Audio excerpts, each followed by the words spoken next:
Girls hostel के एक कमरे में राम दुलारी ने जमुना दास को कत्ल करने की स्कीम पर गौर करना शुरू किया। जमुना दास का काम तमाम करने के लिए उसका गर्ल्स हॉस्टल से निकलना जरूरी था। मुसीबत ये थी कि उसकी निगरानी हो रही थी। अगर वो बाहर निकलती है और हेल्थ सेंटर की तरफ चलती है तो उसकी निगरानी करने वाले जासूस जरूर उसका पीछा शुरू कर देंगे।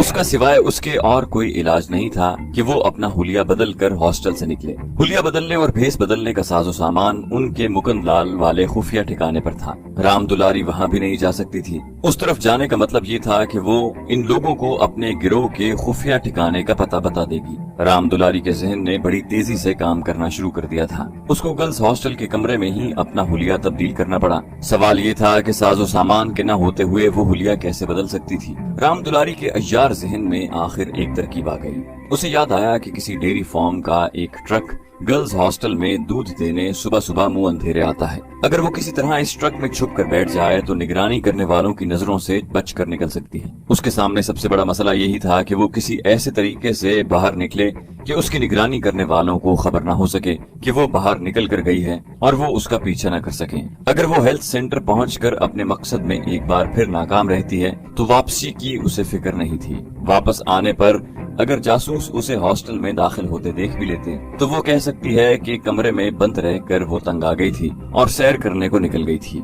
और अगर वो अपने मकसद में कामयाब हो जाती है तो उसे गर्ल्स हॉस्टल में वापस आने की जरूरत ही नहीं थी। यही एक तरकीब थी जिस पर अगर वो कामयाबी से अमल कर लेती है तो गर्ल्स हॉस्टल से जासूसों को जुल देकर निकल सकती थी। उसने एक दो बार जबकि वो जाग रही थी सुबह सुबह उस दूध वाले ट्रक को हॉस्टल के अहाते में आकर एक तरफ खड़े होते अपने कमरे की खिड़की में से देखा था। ट्रक में दो आदमी होते थे, एक ड्राइवर और दूसरा आदमी उसके साथ ही अगली सीट पर बैठा हुआ था। वो ट्रक लेकर आते, ट्रक को अहाते की दीवार के पास खड़ा कर देते। ट्रक के पीछे दूध के कुप्पे लदे होते थे। दोनों आदमी एक कुप्पा निकाल कर हॉस्टल के किचन की तरफ ले जाते। राम दुलारी ने एक बार ये पूरा मंजर यूं ही अपने कमरे की खिड़की में खड़े खड़े देखा था और अब उसे सब कुछ याद आ गया था। जिस वक्त ड्राइवर और उसका साथी दूध के कुप्पे को उठाकर किचन की तरफ जाते थे तो ट्रक के पास कोई नहीं होता था और वहाँ हल्का हल्का अंधेरा था। राम दुलारी ने सोचा कि वो उस वक्त ट्रक में किसी जगह छुप सकती है। इस किस्म के कई तरीके राम दुलारी को नई दिल्ली वालों ने ट्रेनिंग के दौरान सिखा रखे थे। उसने यही तरीके आजमाने का फैसला कर लिया। उस वक्त अंधेरा होता था। उसकी निगरानी करने वाले जाहिर है गर्ल्स हॉस्टल के अहाते के बाहर गेट के आसपास किसी जगह छुप कर बैठे होंगे। उन्हें खबर भी नहीं होगी। राम दुलारी को मिसेज अंजुम ने एक नया जोड़ा पहनने को दिया था। उसने वही जोड़ा पहन रखा था। राम दुलारी ने अपना पर्स खोलकर देखा। मुकुंदलाल ने जमुना दास को हलाक करने की मुहिम पर भेजते हुए राम दुलारी को जितने पैसे करेंसी नोटों की शक्ल में दिए थे वो उसके पास महफूज थे। जहरीले इंजेक्शन की सिरिंज उसने एक अलमारी के अंदर पुराने कपड़ों में छुपा कर रखी हुई थी। राम दुलारी ने उसे भी निकाल कर चेक किया और फिर वहीं छुपा कर रख दी। वो कमरे की खिड़की के पास आ गई और पर्दा जरा सा हटाकर हॉस्टल के अहाते में वो जगह देखने लगी जहाँ सुबह के वक्त डेयरी फार्म का ट्रक आकर खड़ा होता था। उसने अपने जहन में एक नक्शा तैयार कर लिया कि उसे किस तरह से ट्रक के पास जाना होगा। ये काम उसे बड़ी तेजी से करना था क्योंकि ट्रक ड्राइवर और उसका क्लीनर जब दूध का कुप्पा उठाकर किचन में रखने जाते तो उन्हें ज्यादा देर नहीं लगती थी। सारी स्कीम जहन में बनाने के बाद राम दुलारी पलंग पर आकर लेट गई। दिन गुजर गया। शाम को गुलखान अकेला ही उसे मिलने आ गया। उसने पूछा, हशमत बीबी, अब तक तुम्हें कुछ न कुछ जरूर याद आ गया होगा कि इन दहशतगर्दों का मुस्तकिल ठिकाना कौन से शहर में था और किस जगह पर था। राम दुलारी ने गहरे गौर फिक्र का अंदाज इख्तियार करते हुए कहा, भाईजान जी, बहुत याद करती हूँ। बस इतना ही याद आता है कि एक जंगल था, उसमें एक जगह जमीन के अंदर रास्ता था, वहाँ उन लोगों ने अपना अड्डा बना रखा था। ये याद नहीं आ रहा कि वो शहर कौन सा था। ये लोग रेलगाड़ियों में तो सफर करते नहीं थे, रात के अंधेरे में बंद गाड़ी में एक जगह से दूसरी जगह जाते थे। कभी किसी के मुंह से शहर का नाम निकल जाता था तो मुझे पता चल जाता कि ये फलां शहर है। मैं याद करने की पूरी कोशिश कर रही हूँ, शायद कुछ याद आ जाए। गुलखान कुछ देर बैठकर ये कहते हुए चला गया कि वो कल किसी वक्त फिर आएगा। राम दुलारी का खाना उसके कमरे में ही एक नौकरानी लेकर आती थी। शेर खान ने मिसेज अंजुम को खास तौर पर हिदायत की थी कि हशमत बीबी को हॉस्टल की दूसरी लड़कियों से मिलने का मौका न दिया जाए। राम दुलारी खुद भी दूसरी लड़कियों से दूर ही रहती और ज्यादा वक्त अपने कमरे में ही गुजारती थी। उसने रात का खाना खाया और मिसेज अंजुम ने उसे छोटा क्लॉक दिया था। उस पर सुबह का 4 बजे का अलार्म लगा दिया था। रात के 10 बजे तक वो पलंग पर लेटी एक रिसाला पढ़ती रही, उसके बाद सो गई। ठीक 4 बजे उसे अलार्म ने जगा दिया। उसने उठते ही सबसे पहले खिड़की का पर्दा हटाकर बाहर देखा। अभी रात का अंधेरा बाकी था। उसे अहाते में कोई ट्रक दिखाई न दिया। उसने बाथरूम में जाकर मुंह हाथ धोया, बालों में कंघी की, अपने कपड़ों को दुरुस्त किया और गहरे बादामी रंग की चादर ओढ़ी और अलमारी के पास आ गई। अलमारी में से जहरीले इंजेक्शन का सिरिंज निकालकर उसे एक बार फिर अच्छी तरह से रुमाल में लपेटा और उसे अपने गिरबान के अंदर पूरी तरह छुपा कर रख लिया। एक बार फिर खिड़की में आकर उसने बाहर झांक कर देखा। अहाता अंधेरे में खाली पड़ा था, किसी ट्रक की आवाज भी नहीं आई थी। उसने कमरे की बत्ती बुझा दी और पलंग पर बैठकर ट्रक के आने का इंतजार करने लगी। रात की तारीकी फजर की फीकी फीकी सफेदी में बदलना शुरू हो गई थी, लेकिन अभी पूरी तरह से दिन की रोशनी नहीं हुई थी। वो चाहती थी कि ट्रक जल्दी से आ जाए और वो पिछले पहर के अंधेरे में ही वहाँ से निकल जाए। हॉस्टल के गेट के बाहर तैनात जासूसों की निगाहों से बचने की सिर्फ एक यही सूरत थी। क्लॉक पर 4:45 बज रहे थे कि राम दुलारी को दूर से किसी ट्रक की आवाज सुनाई दी। एक लम्हे का इंतजार किए बगैर उसने जल्दी से चादर को अच्छी तरह से अपने जिस्म के गिर्द लपेटा और आहिस्ता से दरवाजा खोलकर जीने की तरफ बढ़ी। जीने से उतरकर वो पहली मंजिल के बरामदे में आ गई। बरामदे में अंधेरा छाया हुआ था, सिर्फ दूसरे कोने में बाहर की जानिब ऊपर एक बल्ब रोशन था। राम दुलारी जहाँ अंधेरा था उस तरफ से चलती हुई बरामदे के एक सुतून के साथ लगकर खड़ी हो गई। वो बहुत सोच समझकर उस जगह खड़ी हुई थी। अगर ट्रक रोज की जगह पर आकर खड़ा हुआ तो वो अंधेरे में चलते हुए ट्रक के अकब में जा सकती थी, जहाँ उसे कोई नहीं देख सकता था। ट्रक की आवाज करीब आ गई थी। उसे ख्याल आया कि शायद ये कोई और ट्रक हो, लेकिन ट्रक सड़क पर आगे निकल जाने के बजाय हॉस्टल के गेट में दाखिल हो गया। उसकी बत्तियां रोशन थी। राम दुलारी सुतून के पीछे हो गई। ट्रक की हेडलाइट्स की रोशनी सुतूनों के ऊपर से गुजरकर दूसरी तरफ निकल गई और ट्रक अहाते की दीवार के साथ बैक होकर लग गया। उसके साथ ही ट्रक की बत्तियां बुझ गईं। ट्रक के अगले हिस्से में से 2 आदमी बाहर निकलकर उसके पीछे आ गए। दूसरे लम्हे वो दूध का कुप्पा उठाए दोबारा नमूदार हुए। एक ने एक तरफ से और दूसरे ने दूसरी तरफ से कुप्पे के कुंडे को पकड़ रखा था। वो हॉस्टल के किचन की तरफ चल दिए, जो बरामदे के दूसरे कोने की तरफ था। राम दुलारी उसी लम्हे के इंतजार में थी। जैसे ही वो थोड़ा आगे गए, राम दुलारी खामोशी से बरामदे से उतरी और अंधेरे में से गुजरती हुई तेजी से ट्रक के पीछे आकर उसकी लटकती हुई रस्सी को पकड़कर ट्रक के पिछले हिस्से में चढ़ गई। ट्रक के अंदर बहुत से दूध के कुप्पे पड़े हुए थे, जिन्हें अभी दूसरी जगहों पर सप्लाई करना था। वो इन कुप्पों के पीछे छुपकर बैठ गई। 3-4 मिनट के बाद उसे इन आदमियों की आवाज सुनाई दी।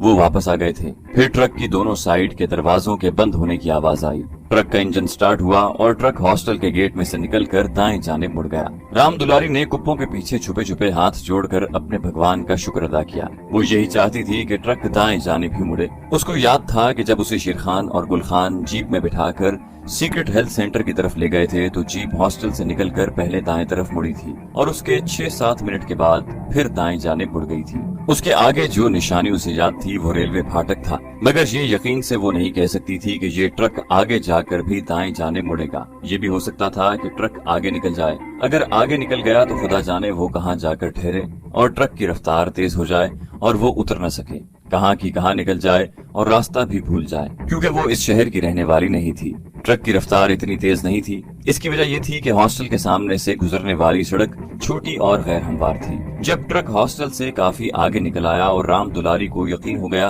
कि वो हॉस्टल के बाहर उसकी निगरानी करने वाले जासूसों की जद से निकल आई है, तो वो कुप्पों के पीछे से निकलकर ट्रक के पिछले हिस्से में आ गई। सुबह का नूर नमूदार हो रहा था। सड़क दूर तक खाली थी और ट्रक सड़क के खड्डों पर हल्के हल्के धचके खाता गुजर रहा था। उसकी रफ्तार ज्यादा नहीं थी। ट्रक का अकबी हिस्सा खुला था। वो बड़े गौर से सड़क की बाएं जानिब देख रही थी। उसका ख्याल था कि शायद ट्रक अगले मोड़ पर दाएं जानिब मुड़ जाए, लेकिन ऐसा न हुआ। सड़क पर से एक छोटी सड़क निकलकर उसे अपने बाएं जानिब जाती दिखाई दी। ट्रक उस तरफ जाने की बजाय दूसरी जानिब मुड़ गया। जैसे ही ट्रक ने दूसरी जानिब मोड़ काटा, उसकी रफ्तार और धीमी हो गई। राम दुलारी ने ट्रक के पिछले हिस्से में से लटकती हुई रस्सी पकड़ी और ट्रक में से बाहर सड़क के किनारे झाड़ियों में कूद गई। गिरते ही झाड़ियों में उसने 2-3 लुढ़कनियां खाईं और जल्दी से उठकर बैठ गई। सड़क भी पिछले पहर के धुंधलके में खाली थी। वो उठी और सड़क पर उस जगह आ गई जहाँ से सड़क दाएं जानिब दूसरा मोड़ काटती थी। उसे उस तरफ जाना था। शायद शेरखान की जीप उसी तरफ घूमी थी। वो छोटी कच्ची सड़क पर आ गई। वो चादर लपेटे सड़क के किनारे किनारे तेज कदमों से चली जा रही थी। वो धड़कते हुए दिल के साथ इस इंतजार में थी कि आगे रेलवे फाटक आता है या नहीं, क्योंकि जब उसे बंद जीप में बिठा कर ले जाया गया तो सड़क का दूसरा मोड़ घूमने के 10-15 मिनट के बाद रेलवे फाटक आ गया था। यही उसका सबूत था कि वो ठीक रास्ते पर चल रही है। उसकी दोनों जानिब खेत भी थे और दूर दूर शहर की आबादी के मकान भी दिन के उभरते हुए उजाले में नजर आना शुरू हो गए थे। वो कोई आधा घंटा चलती रही होगी कि आखिर उसे कुछ फासले पर रेलवे का फाटक नजर आ गया। खुश होकर राम दुलारी ने अपनी रफ्तार तेज कर दी। एक ट्रक और एक रिक्शा उसकी मुखालिफ समत से आता हुआ उसके करीब से गुजर गया। सुबह हो रही थी और शहर की सड़कों की ट्रैफिक बेदार होने लगी। वो रेलवे फाटक उबूर करके आगे बढ़ी तो सड़क एक तरफ घूम गई, कुछ दूर जाकर दूसरी तरफ मुड़ गई। एक बस उसके पीछे से आई और आगे निकल गई। फिर उसे फजा में तेज बू महसूस हुई। ये बू उसे शेर खान वगैरह के साथ बंद जीप में जाते हुए भी आई थी और गुल खान ने उसे बताया था कि पता नहीं ये बू किस चीज की है, मगर यहाँ से गुजरते हुए अक्सर आया करती है। राम दुलारी को अच्छी तरह याद था कि ये बू 2-3 मिनट तक आती रही थी, उसके बाद बंद हो गई थी और फिर जीप 2-3 जगहों पर छोटे छोटे मोड़ काटने के बाद एक जगह आकर रुक गई थी और गुल खान ने ये कहकर उसकी आंखों पर पट्टी बांध दी थी कि वो सीक्रेट हेल्थ सेंटर पहुंच गए हैं। जहां आकर राम दुलारी रुक गई। उसने अपने इर्द गिर्द निगाह दौड़ाई। अब सुबह हो गई थी और सूरज मशरिक में दरख्तों और मकानों के पीछे से तुलू हो रहा था। राम दुलारी को ये भी याद था कि उसने हेल्थ सेंटर के उस कमरे की खिड़की में से जहां जमुना दास जेरे इलाज बिस्तर पर बेहोश पड़ा था, जरा से हटे हुए पर्दे में से दूर एक मस्जिद का मखरूती मीनार और ट्रेन गुजरती नजर आई थी। राम दुलारी की तेज निगाहें मस्जिद के मीनार को तलाश कर रही थी। दिन की रोशनी चारों तरफ फैली हुई थी। आखिर उसे दूर एक मीनार नजर आ गया। वो उसकी तरफ चल पड़ी। वो खेतों में से गुजर रही थी। कुछ दूर चलने के बाद वो खेत की ऊंची फसल से निकली तो सामने जमीन ऊंची थी और किसी बंद की तरह मगरिब से मशरिक की तरफ जा रही थी। वो उसकी चढ़ाई चढ़कर ऊपर आई तो देखा कि वो रेलवे लाइन थी। उसने दूसरी जानिब निगाह उठाई। उसे मस्जिद का मखरूती मीनार साफ दिखाई दे रहा था। उसने घूमकर अपनी बाएं जानिब देखा। हेल्थ सेंटर की इमारत उसी तरफ होनी चाहिए थी। कुछ फासले पर उसे दरख्तों का झुंड दिखाई दिया। उसके अंदर से किसी मकान की दीवार नजर आ रही थी। वो उसकी तरफ चलने लगी। उसे यकीन हो गया कि यही वो सीक्रेट हेल्थ सेंटर है जहां उसकी आंखों पर पट्टी बांधकर उसे लाया गया था। चलते चलते वो दरख्तों के दरमियान आ गई। अब उसके सामने एक पुरानी सी एक मंजिला इमारत खड़ी थी जिसके बाहर कोई आदमी नजर नहीं आ रहा था। इमारत का दरवाजा बंद था। राम दुलारी दरवाजे की तरफ बढ़ी। उसने दरवाजे को जरा सा खोलकर अंदर झांक कर देखा। सबसे पहले उसे डिटोल और दवाइयों की बू आई। उसके चेहरे पर हल्का सा तबस्सुम नमूदार हुआ। वो अपने टारगेट पर पहुंच गई थी। यही वो हेल्थ सेंटर था जहां उसे आंखों पर शाह पट्टी बांध कर लाया गया था। वो अंदर दाखिल हो गई। ये एक राहदारी सी थी। एक बूढ़ी औरत जो नौकरानी मालूम होती थी, दोनों हाथों में एक थैला पकड़े सामने से आ रही थी। राम दुलारी खामोशी से उसके करीब से गुजर गई। उसके बाद जमुना दास के कमरे की जो सबसे बड़ी निशानी थी वो ये थी कि उसके कमरे के बाहर एक पुलिस कमांडो पहरा दे रहा था। जब वो मोड़ घूमकर राहदारी की दूसरी जानिब आई तो उसने उस राहदारी को पहचान लिया। उसकी आंखों से पट्टी उतारने के बाद इस राहदारी से जमुना दास दहशतगर्द के कमरे में ले जाया गया था। उसे याद था कि यहाँ आमने सामने 3-4 कमरे ही थे और एक कमरे के बाहर जो दहशतगर्द का कमरा ही था, पुलिस का कमांडो स्टेन गन पकड़े स्टूल पर बैठा पहरा दे रहा था और जो शेर खान वगैरह को आता देखकर उठ खड़ा हुआ था। राम दुलारी ने देखा कि एक कमरे के बाहर स्टूल जरूर पड़ा था मगर पहरा देने वाला कमांडो गायब था। वो बड़ी हैरान हुई कि पुलिस कमांडो वहाँ क्यों नहीं थी। जमुना दास एक खतरनाक भारतीय दहशतगर्द था और इस खुफिया हेल्थ सेंटर में उसे जबरदस्त पहरे में रखा गया था, मगर शायद राम दुलारी की किस्मत उसका साथ दे रही थी। पुलिस कमांडो उस वक्त थोड़ी देर के लिए बाथरूम चला गया। राम दुलारी के सामने मैदान साफ था। राहदारी खाली पड़ी थी। राम दुलारी उस कमरे की तरफ बढ़ी जिसके बाहर खाली स्टूल पड़ा था। कोने वाले कमरे से एक नर्स निकली और तेज तेज कदमों से उसके करीब से गुजर गई। उसने राम दुलारी की तरफ कोई खास तवज्जो न दी। राम दुलारी के पास अब किसी की तरफ तवज्जो देने के लिए वक्त नहीं था। उसे अब जितनी जल्दी हो सके काम करना था जिसके लिए वो इतना बड़ा खतरा मोल लेकर वहाँ तक पहुँची थी। उसे ये भी एहसास था कि बाहर पहरा देने वाला पुलिस कमांडो किसी भी वक्त नमूदार हो सकता है। वो दहशतगर्द जमुना दास के कमरे का दरवाजा खोलकर चुपके से अंदर दाखिल हुई। उसने देखा कि बिस्तर पर जमुना दास उसी तरह पट्टियों में बंधा बेसुध पड़ा था। या वो सो रहा था या बेहोश था। वो कोई हरकत नहीं कर रहा था। उसकी आंखें बंद थी। उसे इसी तरह ड्रिप और ऑक्सीजन लगी हुई थी। उसके सीने तक कंबल पड़ा था। अंदर आते ही राम दुलारी ने अपने गिरबान में हाथ डालकर जहरीले इंजेक्शन का सिरिंज निकाला। अब एक एक सेकंड कीमती था, बेहद कीमती था। राम दुलारी अब एक तजुर्बाकार तरबियत याफ्ता दहशतगर्द बन चुकी थी, जिन्हें ये बताया जाता था और हिदायत की जाती थी कि अपने मिशन की कामयाबी और अपने गुरों को पकड़े जाने से बचाने के लिए अगर उन्हें किसी साथी को हलाक करना पड़े तो उसे फौरन मौत की नींद सुला दिया जाए। राम दुलारी ने जमुना दास के पलंग के पास जाते ही उसके बाजू पर से थोड़ा सा कंबल हटाया। नीचे उसका बाजू था। जहरीला सिरिंज राम दुलारी के हाथ में था। उसने फौरन सिरिंज की सुइयां जमुना दास के बाजू में चुभोई और सारे का सारा जहर उसके जिस्म में दाखिल कर दिया। जमुना दास के हल्क से हल्की सी कराह की आवाज निकली। राम दुलारी ने सिरिंज वहीं पलंग के नीचे फेंकी और पलटकर दरवाजे के पास आकर उसका एक पट जरा सा खोलकर बाहर देखा। बाहर कोई नहीं था। उसे यकीन नहीं आ रहा था कि वो अपने मकसद में कामयाब हो गई है। वो जल्दी से बाहर निकल आई और चादर को जिस्म के गिर्द अच्छी तरह से लपेटती हुई राहदारी में जिस तरफ से आई थी उसी तरफ चलने लगी। जहां राहदारी का मोड़ मुड़ता था वो वहां आई तो अचानक सामने से वही पुलिस कमांडो नमदार हुआ जो जमुना दास के कमरे के बाहर उस रोज भी पहरा दे रहा था। उसके हाथ में स्टेन गन थी। उसने राम दुलारी पर एक गहरी निगाह डाली, मगर राम दुलारी ने अपने हवास को अपने कंट्रोल में रखा और उसके करीब से गुजर गई। पुलिस कमांडो ने राम दुलारी को पहचान लिया था कि ये वही औरत है जो 2-1 रोज पहले कमांडर शेर खान और गुल खान के साथ आई थी। कुदरती तौर पर वो यही समझा कि ये इन लोगों की अपनी जानने वाली औरत है। उसने भी राम दुलारी से कुछ पूछगिछ न की और खामोशी से चलता जख्मी दहशतगर्द के कमरे के बाहर स्टूल पर आकर बैठ गया। फिर अचानक वो उठा। उसने कमरे का दरवाजा खोलकर अंदर झांक कर देखा। दहशतगर्द इसी तरह बिस्तर पर आंखें बंद किए पड़ा था। वो मुतमईन होकर वापस स्टूल पर आकर बैठ गया। उसे मालूम ही नहीं था कि जिस भारतीय दहशतगर्द की जान की हिफाजत की खातिर वो पहरा दे रहा है वो मर चुका है। राम दुलारी का मिशन पूरा हो चुका था। वो जल्दी जल्दी हेल्थ सेंटर की इमारत से निकलकर रेलवे लाइन की तरफ चलने लगी। रेलवे लाइन को पार करके दूसरी तरफ खेतों में आ गई।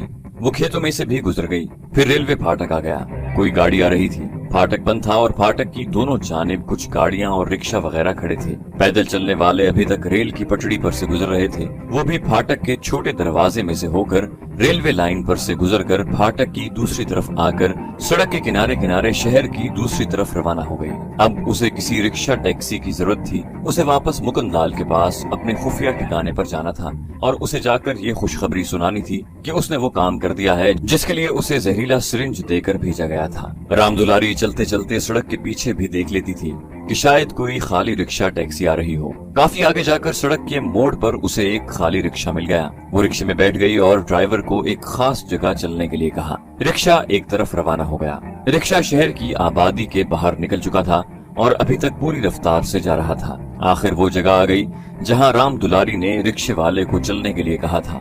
उसने रिक्शा रुकवा कर उसे पैसे दिए और पैदल ही एक नहर के किनारे चल पड़ी। काफी आगे जाकर दरख्तों का एक घना जखीरा आ गया। वो उसमें दाखिल हो गई और वहां से भी गुजरने के बाद उस वीरान खंडर की तरफ चल पड़ी जो कुछ फासले पर उजाड़ मैदान में मिट्टी के एक बहुत बड़े टीले के अकब में वाक़ था और जिसके एक तहखाने में इन भारतीय दहशतगर्दों ने अपना खुफिया ठिकाना बना रखा था। एक भारतीय दहशतगर्द मुसलमान फकीर के भेस में खंडर के करीब ही दरख्त के नीचे बैठा हुआ था। उसने राम दुलारी को पहचान लिया था। राम दुलारी भी उसे पहचानती थी। वो उसके करीब से गुजर गई। जब वो पुराने तारीखी खंडर में उस जगह आई जहां से खंडर के अंदर दीवार के शगाफ में से रास्ता जाता था तो वहां एक और दहशतगर्द झाड़ियों के पीछे छुप कर बैठा हुआ था। राम दुलारी ने उसे और उस दहशतगर्द ने जो पहरा दे रहा था एक दूसरे को देख लिया था। राम दुलारी खंडर में दाखिल होने के बाद नीचे तहखाने में आई तो वहाँ उनकी पार्टी का सरगना मुकुंदलाल मौजूद था। उसके पास ही दहशतगर्द रामू भी बैठा था। दुलारी को अपने पास देखकर मुकुंदलाल ने पहला सवाल ये किया, उसे ठिकाने लगाया कि नहीं? राम दुलारी ने कहा, अगर तुम्हारे दिए हुए इंजेक्शन का जहर असली था तो जमुना दास मर चुका है। मुकुंदलाल ने दुलारी को शाबाश देते हुए कहा, दुलारी तुमने हम सबको आने वाली मुसीबत से बचा लिया है। मुझे जमुना दास पर भरोसा नहीं था। वो एक तजुर्बाकार और अपने काम का माहिर जरूर था, मगर मुझे मालूम है कि वो तशद्दुद बर्दाश्त नहीं कर सकता था। दहशतगर्द रामू कहने लगा, जिन लोगों के पास तुमने इतना वक्त गुजारा है उनके हमारे खिलाफ मंसूबों के बारे में तुम्हें कुछ मालूमात मिली हैं या नहीं? राम दुलारी ने कहा, वो लोग अगर आपस में अंग्रेजी में भी कोई बात करते थे तो इस बारे में मेरे सामने कोई ऐसा जिक्र नहीं करते थे कि वो हमारे खिलाफ क्या कार्रवाई करने जा रहे हैं। मैं जितना कुरेद सकती थी कुरेद कर उनसे पूछने की कोशिश की थी, लेकिन उन्होंने यही कहा कि हमें ऊपर से जो हुक्म मिलेगा उसके मुताबिक एक्शन लेंगे, हम अपने तौर पर कुछ नहीं करते। मुकुंदलाल कहने लगा, जमुना दास की मौत के बाद जब इन लोगों को ये मालूम होगा कि तुम भी हॉस्टल से गायब हो गए हो तो उन्हें यकीन हो जाएगा कि इस कत्ल में तुम्हारा हाथ है और तुम मुसलमान हशमत बीबी के भेस में सिर्फ जमुना दास को मौत के घाट उतारने के लिए उनके पास आई हो और इंटेलिजेंस तुम्हारी तलाश में सारे शहर में फैल जाएगी, इसलिए तुम्हें कुछ दिनों के लिए यहाँ से बाहर नहीं निकलना चाहिए। दहशतगर्द रामू ने कहा, क्यों न हम राम दुलारी को अपने रावलपिंडी वाले खुफिया ठिकाने पर पहुँचा दें। मुकुंदलाल बोला, इसकी जरूरत नहीं है। राम दुलारी को बकौल उसके सिर्फ शेर खान और उसके साथी कमांडो गुल खान ने ही गौर से देखा है, या फिर गर्ल्स हॉस्टल की औरत थी या उनका कमांडिंग ऑफिसर था जिसने इसे देखा हुआ है। अगर राम दुलारी यहाँ कुछ दिनों के बाद बुर्का पहनकर बाहर निकलती है तो ये सीआईडी वालों से महफूज हो जाएगी। वैसे भी इंटेलिजेंस वाले राम दुलारी की शक्ल से नावाकिफ हैं। उनके पास राम दुलारी की कोई तस्वीर भी नहीं है जिसे वो दूसरे शहरों की पुलिस को सप्लाई करें या अखबारों में शाया करवाएं। दहशतगर्द रामू ने दुलारी से पूछा, क्यों दुलारी, तुम्हारी कोई फोटो तो इन लोगों ने नहीं उतारी? राम दुलारी सोचने लगी, फिर बोली, जहाँ तक मुझे याद है इन्होंने मेरी कोई फोटो नहीं उतारी थी, लेकिन इतना याद आता है कि एक बार जब मैं शेर खान और गुल खान के साथ गर्ल्स हॉस्टल के एक कमरे में बैठी थी तो एक आदमी छोटे कैमरे से हमारी तस्वीर उतार कर चला गया था और कमांडो शेर खान ने भी उस पर कोई एतराज नहीं किया था। मुकुंद लाल बोला, बस यहाँ तुम उनसे मार खा गई हो। उन्होंने बहाने बहाने से तुम्हारी तस्वीर उतरवा ली है। अगरचे उस वक्त तक उनको तुम पर किसी किस्म का शक नहीं पड़ा था, लेकिन मुझे मालूम है कि ये इन पुलिस कमांडोज की ज़ाब्ते की कार्रवाई का एक हिस्सा होता है। अब वो इस ग्रुप फोटो में से तुम्हारी तस्वीर को एनलार्ज करवा कर पाकिस्तान के हर सूबे के थानों में तकसीम करवा देंगे और मुमकिन है कि तुम्हारी तस्वीर अखबारों में भी आ जाए। अब तुम्हें बुर्का पहनकर भी बाहर निकलने से गुरेज करना होगा। रामू ने कहा, लेकिन बॉस हम यहाँ बंद होकर भी तो नहीं रह सकते। अभी हमारे सामने बहुत काम है। हमें शहर के सबसे बड़े रेलवे पुल को भी बम से उड़ाना है। मुकुंद लाल बोला, जमुना दास की मौत के बाद शहर की सारी पुलिस भी चौकस हो गई होगी। हमें कुछ रोज इंतजार करना पड़ेगा। इसमें कोई शक नहीं कि ये कमांडो शेर खान और गुल खान की कमांडो तंजीम के ज़ाब्ते की कार्रवाई थी कि उन्होंने राम दुलारी की अपने साथ एक ग्रुप फोटो उतरवा ली है। हालांकि उन्हें इस वक्त तक कतई तौर पर इल्म नहीं था कि ये औरत जो हशमत बीबी के रूप में उनके सामने बैठी है हकीकत में भारत की एक निहायत अय्यार दहशतगर्द औरत है और इसका असली नाम राम दुलारी है। चैनल को सब्सक्राइब कीजिए और बेल आइकन पर क्लिक कीजिए ताकि आपको तमाम वीडियोस फौरन मिलती रहें।